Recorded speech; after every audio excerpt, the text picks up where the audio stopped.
Well, good morning. I don't know how many of you guys have already seen Toy Story 4 on its opening weekend. I will do my best to not ruin and give you a spoiler alert here. But I had a great time. I got to see it with the kids this weekend. And honestly, there's a line at the end of that trailer that I think highlights so much of the story arc to the movie if you've not seen it. At the very end of it, you're thinking about the fact that we're 4 movies in and Woody says, "I don't remember it being this hard." If you know the story, if you've seen the story, you can kind of get a sense from the preview, but essentially his child Bonnie's going to have a new toy that's nothing more than a trash spork that is pulled out of the trash can, all right? And he's going to be spending the entire movie trying to reunite Bonnie with the spork known as Forky, all right? And so he's going to go through unimaginable consequences. He's going to go through unimaginable challenges. He's going to do everything he can possibly do to continue to bring Forky back to Bonnie so that Bonnie's happy. But by the end of the trailer, it highlights this idea that Woody says, "I don't remember it being this hard." And so by the very end of the movie, Woody's going to finally make a choice. In the midst of the difficulty, in the midst of a chase that seems to have no finish line, because as we all recognize, Forky is just a piece of trash, right? And in a couple days, for those of us that are parents and know kids as well, they know that they're gonna move on to another toy. And so ultimately, Woody is on a chase. He's on a race that has no finish line and no real sense of a happy ending. And in the midst of that merry-go-round that keeps spinning and spinning and spinning, finally Woody at the very end of the movie is going to make a choice in which finally he's going to stop and he's going to be still. And he's going to, for the first time in a long time, he's going to see in a way that he couldn't have seen prior, and he's going to love in a way that he couldn't have seen and loved prior. In fact, I think for many of us, as we were watching the movie, even myself this weekend, Disney has an amazing way to play the emotional strings of human experience, right? In one minute, I can be laughing uncontrollably with my kids, and then the next minute, I am crying uncontrollably with my kids, thankfully under the cover of darkness so that no one can see, right? Keep my man card in place, all right? But Disney can just do that, right? And I think there's something in Woody's experience that I think every single one of us feels. Right? How many of us feel like we are in the midst of life where we feel like we are dominated by constant hurry, constant haste to achieve goals that seem like they often have no ultimate finish line, and maybe we're never going to even achieve them to begin with. But we keep spinning, we keep running, and all of a sudden there becomes a refrain in our hearts where we say something like what he does at the end of the trailer: "I just don't remember it being this hard to keep going and to keep running and to keep chasing." Woody's going to make a choice at the end of the movie that I think is going to challenge us as well. And it's this morning. And here's the idea of the sermon. Here's where we're going to end up this morning. So if you catch this and you want to walk out, go for it, because you're going to have the whole thing, all right? It's this: until you and I learn to stop and be still, we'll always lack the perspective to see well, and we'll always lack the passion to love well. Until you and I learn to stop and be still in the midst of all the hurry and the haste of our lives, we will always lack the perspective to see well, and we'll always lack the passion to love well. In fact, I want to take you guys to a passage this morning in Matthew chapter 11. If you have your Bibles open to Matthew chapter 11, and we're going to look at a passage that I think for many of us is exceedingly familiar. It's one that you could quote. It's one that would roll off your tongue. And yet what's ironic to me is it's a passage that's exceedingly familiar, but I would argue that our experience is incredibly unfamiliar to what Jesus is going to talk about. In fact, in Matthew chapter 11, verses 28 to 30, notice what Jesus says to us. He's going to extend us a promise when he says this: "Come to me, all who are weary and heavy laden, and I will give you rest. Take my yoke upon you and learn from me, for I am gentle and humble in heart, and you will find rest for your souls, for my yoke is easy and my burden is light." Here in Matthew 11, chapter 11, verses 28 to 30, Jesus extends to us a promise. He invites us into an experience of rest that is utterly familiar as we hear it, but as we walk life out, it feels utterly unfamiliar to us. Think about the reality of life, and I think about the invitation that Jesus offers us, and there's a dissonance about these two in our normal life experience. The question is why? Why is it that the reality of life feels so filled with hurry and haste and stress and anxiety, and yet the promise and the extension that is given in Matthew 11 is one of rest and ease and lightness? Why is there such dissonance between these? Between the reality of life and the promise and the extension of rest? Why is that? I think there's 2 ultimate reasons. One is one that we cannot control, and the other is one that we can control.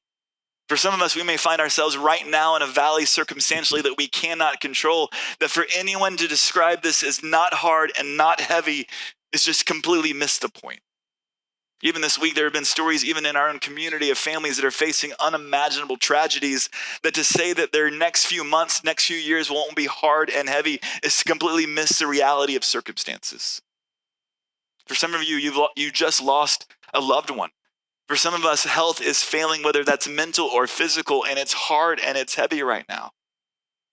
Maybe it's even in your workplace where someone's quit and all of a sudden you've got 2 jobs, or maybe it's a project that's completely failed and it's been thrown on you and you are grinding as the very basic nature of life right now. It's hard, it's heavy, it's difficult.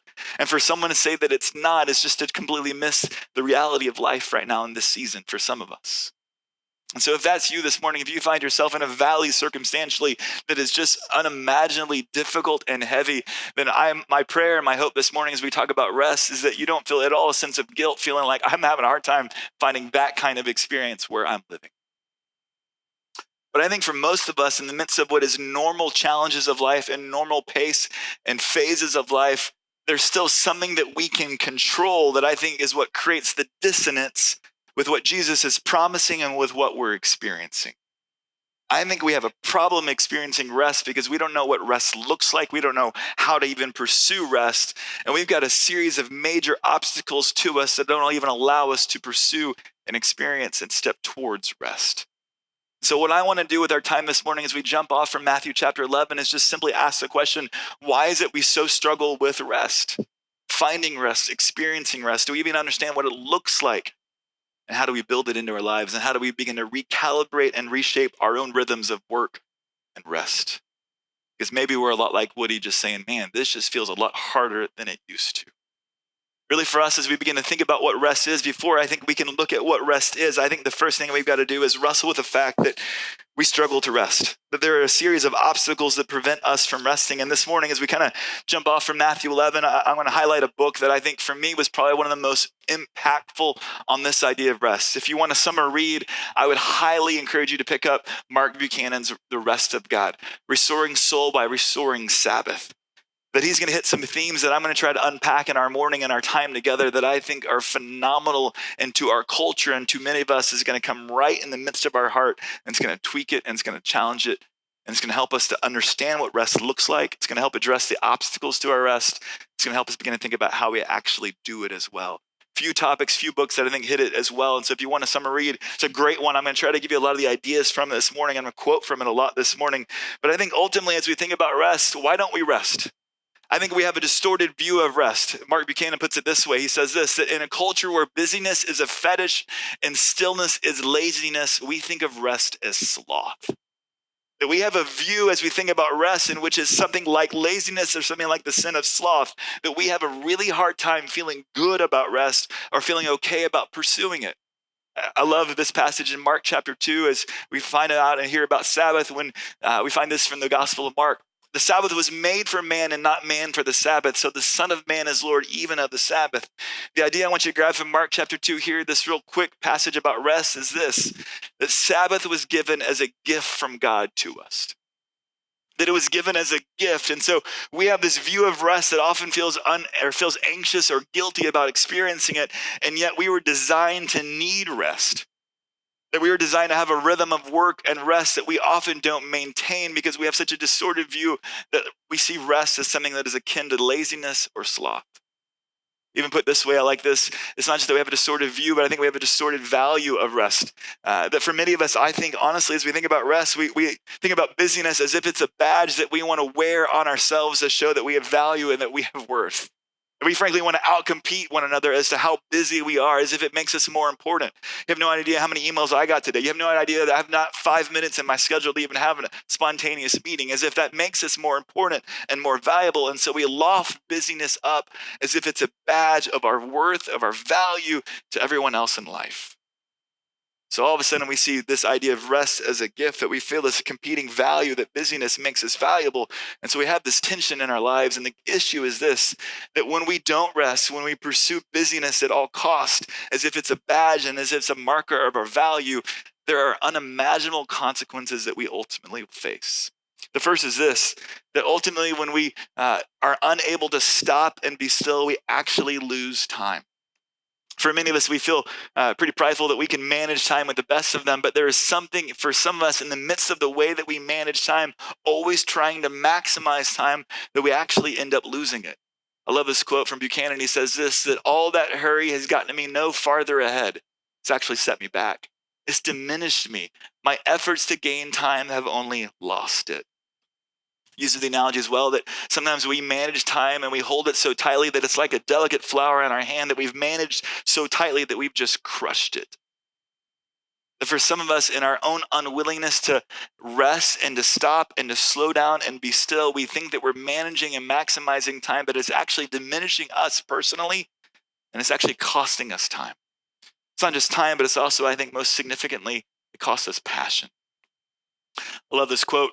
How much do I care about the things that I care about? Busyness makes us stop caring about the things that we care about. Busyness kills the heart.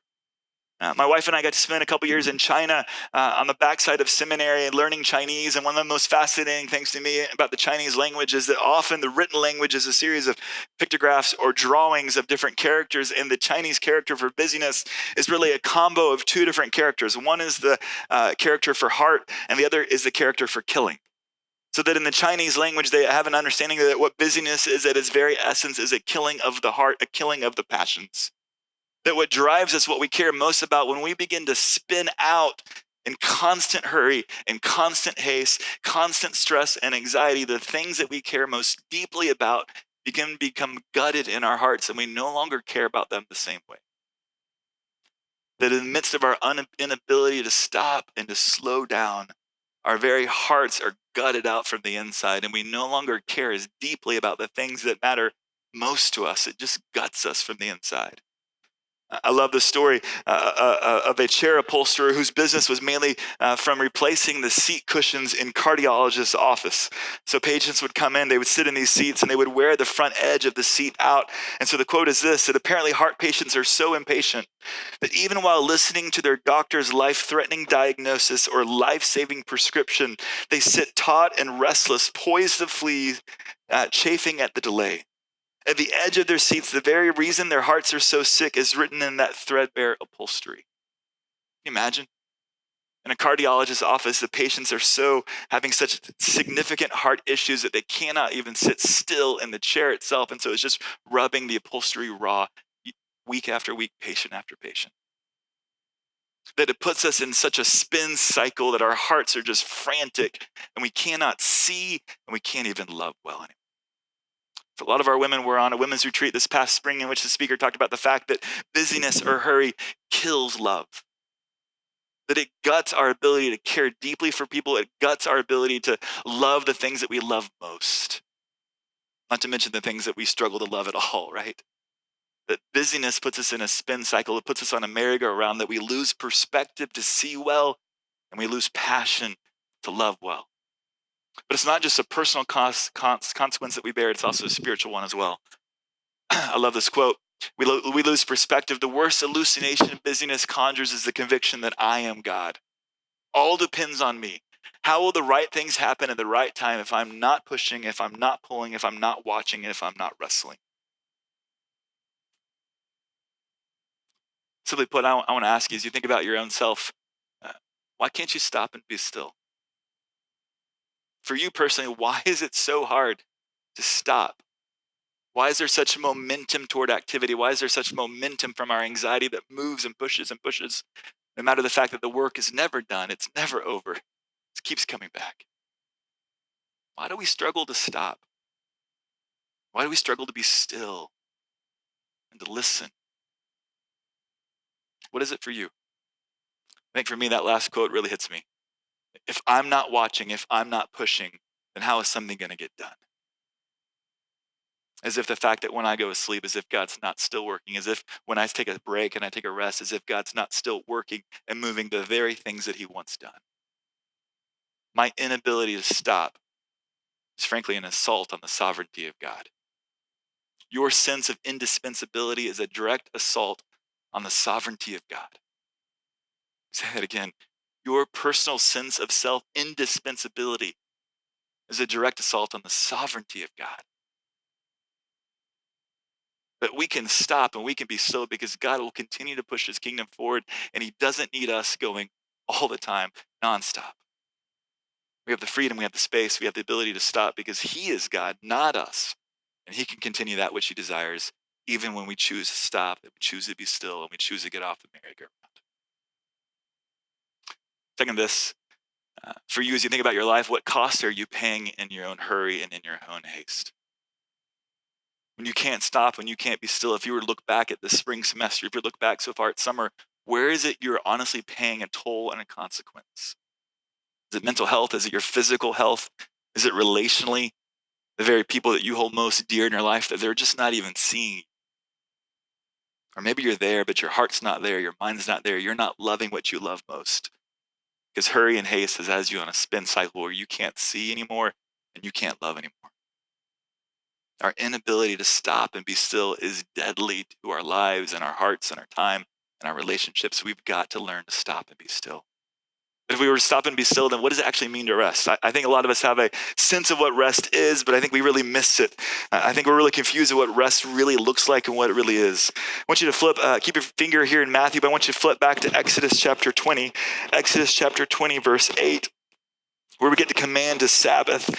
There's several interesting things in this passage. Exodus chapter 20, verse 8. Notice what we find. Exodus 20, verse 8. Remember the Sabbath day to keep it holy. 6 days you shall labor and do all your work, but for the seventh day is the Sabbath of the Lord your God. And in it you shall not do any work, you or your son or your daughter, your male or your female servant or your cattle or your sojourner who stays with you. For in 6 days the Lord made the heavens and the earth, the sea and all that is in them, and rested on the seventh day. The Lord blessed the Sabbath day and he made it holy. We have many of the commandments that move from the Old Testament into the New Testament. As we get in the New Testament, I think there is still this idea of Sabbath and still this principle of work and rest, this rhythm between work and rest. So we get to the New Testament, we're not mandated or commanded to practice Sabbath on a certain day of the week, that we have freedom as to how we go about it.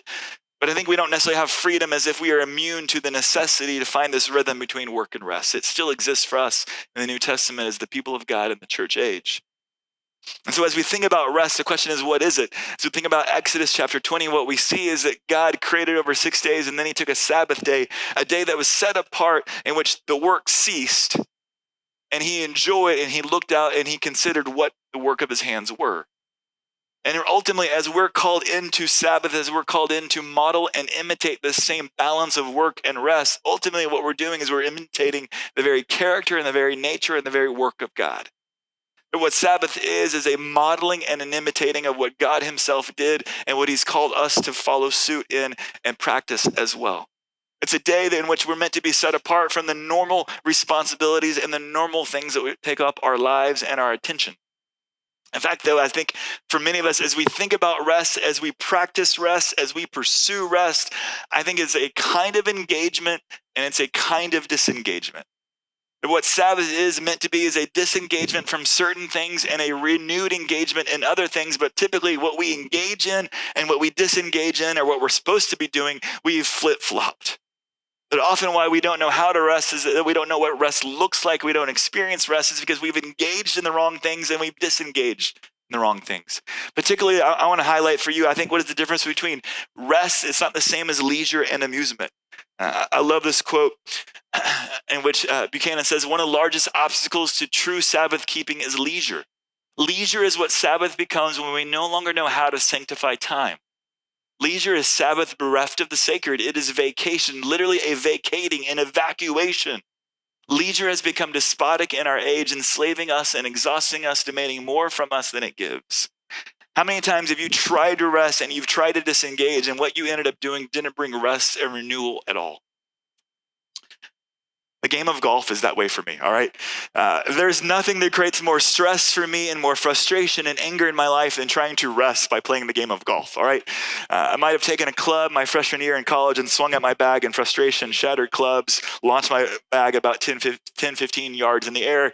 I learned then my freshman year in college, this is probably not the best way for me to unplug and be renewed, right?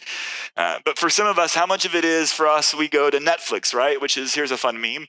And Netflix gives you 15 seconds between episodes to decide if you're doing anything with your life today. You laugh, But you laugh because you know, right? I'll just watch one more episode, right? And then one more episode, and then Saturday is gone, right? And you're like, why am I so just exhausted, right?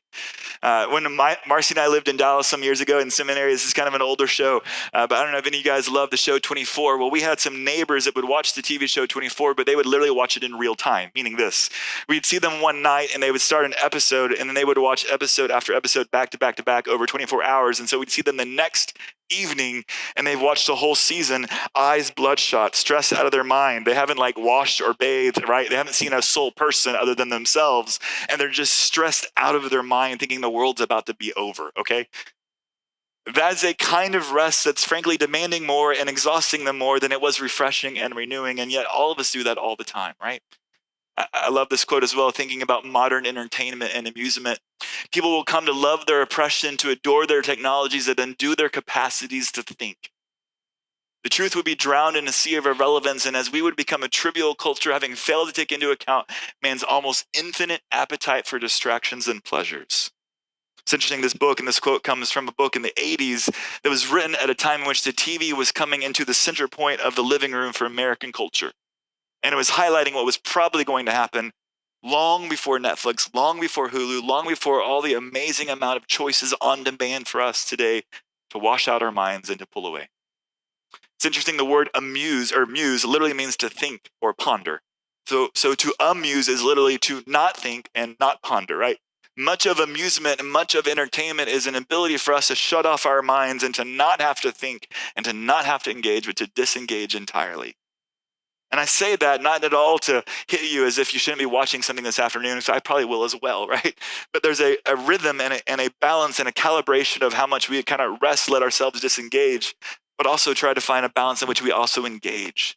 That what Sabbath is a disengagement from work, but an engagement in something else that causes us to think and to pay attention to what we don't see when we're in constant hurry and constant haste, spinning and spinning when we cannot see. Sabbath is a stop order from all of that so that we can actually stop and have perspective to see who God is, what God's calling us to, and have perspective on life. There's a great quote as to what Sabbath was intended to be. Sabbath imparts the rest of God, actual physical, mental, spiritual rest, but also the things of God's nature and presence that we miss in our busyness. This is where we engage. Sabbath is a day set aside for feasting and resting and worship and play. It is a gift from God. It is also an attitude, a perspective, an orientation of the heart when the world around us is unrestful and it's swirling.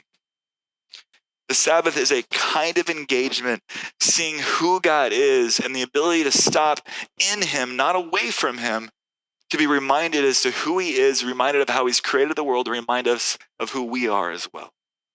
That apart from our ability to stop and be still, we'll never have the perspective to see who God is and what he's called us to be and to do. And we'll never have the ability to also have passion to love that which he's called us to love unless we learn to stop and be still, and to stop the spin cycle that continues to disorient us and confuse us. So if you want to have a better sense of what it looks like to rest, what rest is intended to be, then how do we actually pursue it? How do we begin to actually change some of the rhythms in our life so that we actually have an opportunity and shot at pursuing rest when there's so much inertia and there's so much momentum for us to not stop? I'm going to give you guys 5 quick tips as to, I think, how we begin to build rest into our lives, and practically, what do we do today? What do we do tomorrow? What do we do this week? What do we do this summer to begin to recalibrate our own senses of this rhythm of work and rest? Here's the first idea. The first is this. It's simple. Stop. That you and I have to at times schedule unscheduled time in our lives. That you and I actually have to reserve on a calendar that some moments that we're going to put our devices away. Maybe we're going to even step out of relationships and we're just going to stop. Computer, phone, work away. And we're going to just listen and be still. This is a lost art in today's culture that is constantly noisy, constantly loud, constantly bombarded with messages and devices that are always wanting your attention over and over and over again. That we've lost the ability to stop. We've lost the ability to be still. We've lost the ability to be quiet. So one of the first things that we have to learn to do in order to rebuild and recalibrate some rhythm of work and rest is that we have to find and fight the inertia and to schedule some unscheduled time. Make an appointment for yourself, right? Build some time in the morning before your kids are up. And it's like a jailbreak in my house when they're up, right? The only time I'm going to have a chance to stop and be still is if I get up before them. It's the only chance I got. And so some of us is that we stop. The second thing that I think for some of us is that we sleep. That you and I actually can trust that God is still at work even when we are sleeping. It's interesting, Jewish Sabbath started in the evening. It began at night because they recognize that physical rest sets up spiritual rest. I love this quote. Sleep is a position of vulnerability, defenselessness, of dependency. That we do well in under one of two conditions, utter exhaustion or complete confidence, right? How many of us, as we fall asleep at night, it's because we've just hit the finish line with everything that we got and it's just utter exhaustion and I'm out. My wife and I used to laugh at, kind of the whole idea of pillow talk. Well, there's some nights where we just hit the pillow and like it's gone. Like there's no conversation. We are just utterly exhausted. That's sometimes a sign and a marker that maybe this idea of rest and work is a little off rhythm because we hit the bed completely wiped out. Sometimes for us, it's a sign as we hit it that we're completely confident and we can relax into sleep knowing that someone could come and pummel us right in the middle of the night, right? But it's a sign of safety, a sign of completion, a sign of confidence that we can just rest and sleep and shut down, and that sleep is a great thing. That if your sense of anxiety and stress is off the charts, it may be because you are not sleeping, right? You're like my neighbors that watch 24 in 24 hours, right? They're completely off. Sometimes sleep is one of the first things that begins to reset us, and so sometimes we have to stop and we have to maybe just sleep. Here's a third thing, though, is that we stop, we sleep, and then lastly, that we begin to, or not lastly, but third, that we begin to see God's sovereignty and our dispensability. A good definition of Sabbath is this, that imitating God so that we stop trying to be God. We mirror divine behavior only to freshly discover our human limitations. Sabbath keeping involves a recognition of our own weakness and smallness, that we are made from dust, that we hold our treasure in clay jars, and without proper care, we break. That as I think about Sabbath, did God actually need on the seventh day to stop from his work? Was he tired? Clearly no, right? The infinite God doesn't get weary and exhausted. He's not tired. That's not why he stopped. That's why sometimes we have to stop. One of the favorite things I think about as our kids were really little is that we would often, sometimes as they were trying to do daytime naps and they didn't want to miss out on life, right? They didn't want to miss out on whatever was going to happen. We would lay down beside them and we would imitate sleep, right? We would act like we were going to fall asleep. But what would happen about 10 minutes later as the kid is asleep? Mom and dad also fall asleep, right? That in the imitation, in the laying on beside of, all of a sudden that imitation begins to take over us as well because we also needed to stop and rest. That in the imitation of the pattern of God, who didn't need to rest because he was tired, we have the opportunity to imitate his pattern. And in that imitation, we fall asleep and we shut down and we recalibrate ourselves as well. That's why we're called to imitate it. I love this quote as well, thinking of this idea that the truly purposeful have an iconic secret. They manage time less and they pay attention more. So they notice that they're fully awake. And I think more and more as I think about what rest means, it's the ability to see. It's the ability to pay attention, to not be so hurried that we miss the things of God, who God is, and what he's doing in our lives and in our world. One of the things for Marcy and I through the years that we constantly laugh about is that we have an uncanny ability to burn almonds in the oven as we're trying to toast them. Like every time, like every single time we're trying to cook some almonds for a salad or something, we burn them every time. Why? Because we begin to multitask as they're cooking. Even though we may have a timer, the timer goes off, but we're off to something else. And in our hurry and our haste, we lose sight of the fact that these almonds are now burning. Isn't that life though, right? That the hurry and the haste is what obscures our vision and we don't see. And sometimes we just have to stop and not manage time. And in the ability to not manage time and to not multitask, all of a sudden we can see in a way that we don't normally see. Sabbath at its very essence is an ability to pay attention and to see. And in the midst of hurry and haste, we lose that. Fourth thing, and this for me is the biggest one. This is where I want to lay on myself and where I want to lay on you guys a little bit to say this. That the fourth thing that we have to do in order to begin to recalibrate this idea of work and rest and that rhythm is that you and I have to slay the taskmasters of guilt and anxiety that are in our lives. How many times do you want to shut it down and you have that voice in your head that says, the project's not done. You could do a little bit more, right? Or if you shut down, what's going to happen, right? It's going to fail. You're going to be miserable. You're going to lose your job. You're going to have no home. You're going to have no food on the table. Your whole life is ruined if you stop right now, right? Right? Anxiety and guilt just move and circle in us and move us and spur us the moment that we begin to want to shut it down, to lean into the rest that God's called us to, that is a gift. Anxiety and guilt spur us and continue to push us back into motion. I love this quote, thinking of this idea, thinking of the fact that it's going to be out of Egypt as Israel were slaves in the midst of constant activity, constant work order that would never stop, that Sabbath comes to train a nation how to work and how to rest. Buchanan says this, that the lie the taskmasters want you to swallow is that you cannot reset until your work's all done. But the work's never done and never done quite right. It's always more than you can finish. Sabbath is a stop work order in the midst of work that's never complete, never polished. Sabbath is not the break that we've allotted at the tail end of completing all of our obligations. It's the rest we take smack dab in the middle of them, without apology, without guilt, and for no better reason than God told us we could. I think one of the most confusing things for our college students as they graduate and they step in the real world is that life is not driven off of semesters with syllabuses that allow you to hit December or May and it's all done, right? Adulting is this. Parenting, work, life, everything is a giant mound that keeps building, and you spend the entire week trying to bring the mound down, and it keeps coming up, and it's never flattened out, and it just keeps growing, right? Which adds to the anxiety and it adds to the stress of the fact that you're never going to be done. There is no finish line. There is no sense of completion in parenting, in work, in life, in home. There's always something you could be doing. So how in the world do you ever stop if you're looking for completion as a sign that you can stop and rest? Guilt says, don't stop. You can't stop till it's done. Anxiety says, if you do stop, what's going to happen? It's going to all fall apart. Those two voices circle us and enslave us and take away our freedom and our ability to just stop and be still. And I used the verb slay here because honestly, for us to begin to recalibrate ourselves, you have to actually put these things to death. And it's going to be a battle. It's ironic to want to rest, to want to move toward a vacation, to want to get away. It would seem like a move of ease. And yet it's an absolute battle, which is why we never get to experience it the way we should. Because guilt and anxiety circle us and surround us and hem us in and box us in so that we cannot let go. Keep driving us and keep driving us. And so what does it look like for you to say to those voices this afternoon? You're done. No more. It's not true that I cannot rest when it's not done. It's not true that if I rest, it'll all fall apart. That is not true. Why? Because the Creator God is there to sustain, because my indispensability is an absolute threat to his sovereignty. And when I realize that I am dispensable, when I realize that I can stop, then I recognize that he is sovereign and I don't have to keep driving. I don't have to keep pushing. I can stop and I can be still. You have to take them out back and you have to beat them because they will continue to come back up on us.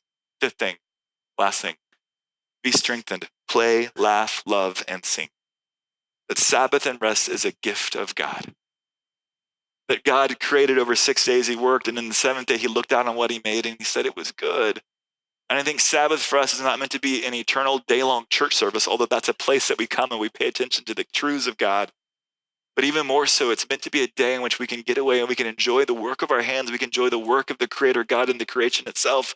We can enjoy the relationships that he's put in our lives, that we can enjoy all the gifts that he's put in our lives, and we can enjoy them with a recognition that they're from him. That they remind us of his goodness, that they restore our soul, and that we don't have to feel guilty to stop and enjoy what he's put in our lives, to engage that which we love most and those that we love most, and him who we love most as well. That our rest isn't away from him, but it's in him and in all of the provisions and all the blessings he's put in our life. And so my challenge for us this morning as we wrap up is simple this. What does it look like for you this week to stop, to be still, to not disengage away from the presence of God, but to engage and to rest in his presence, giving him gratefulness for the gifts he's put in your life, for the relationships he's put in your life, for the blessings he's put in your life, that you can look out on it and say that it is good, that you can taste and enjoy and be renewed. Let me pray for us this morning. Father God, we give you great thanks. You're so utterly patient with us. I thank you that in the midst of the nation of Israel stepping out of Egypt, that out of slavery, that you would put to death those taskmasters in the Red Sea. that you would drive them out for all of eternity, Lord, and yet we bring them back and we resurrect them back into our hearts and our minds as guilt and anxiety drive us. I pray this morning that you would give us a fresh sense, a renewed sense that you've called us to rest, that you've given us to us as a gift. To see you, to commune with you, to enjoy that which you've placed in our lives, to be renewed and to be rested, irrespective of the fact that the work is never done. The responsibilities are never crossed off the list. The boxes are never checked. The emails are never responded to. There's always more. There's always more. So I pray, Lord, that you would give us the peace, the freedom to stop in the midst of that and to see you, to see what you're doing in our lives, to see the people you've put in our lives, Lord, that you'd give us the ability to not just see, but to love the things you've caused us to feel most deeply about. Activities that renew us, that thrive us, that lift our spirits, that lift our souls, that are like food for us. Lord, I pray that you begin to allow us to move into that place and begin to explore what it would look like to recalibrate and to find a new rhythm in these tensions. Not that you got to be crazy with a new step this week, Lord, but that we would begin to ease into it and begin to explore it slowly but surely, trusting you in it, hearing your voice that would be louder and louder, calling us and ushering us in to stop and to be still. Lord, I pray that even as we respond this morning in worship, Lord, that you would allow us to see you, to hear your voice afresh, that you allow the hurry and the haste to stop, and you allow us to get off the merry-go-round and to hear your voice, to behold your beauty, to recognize, Lord, that we need you desperately, and there's no other place that we find rest than in your presence and in your hands, Lord. We ask for these things this morning through your Son. By your Spirit, we pray. Amen.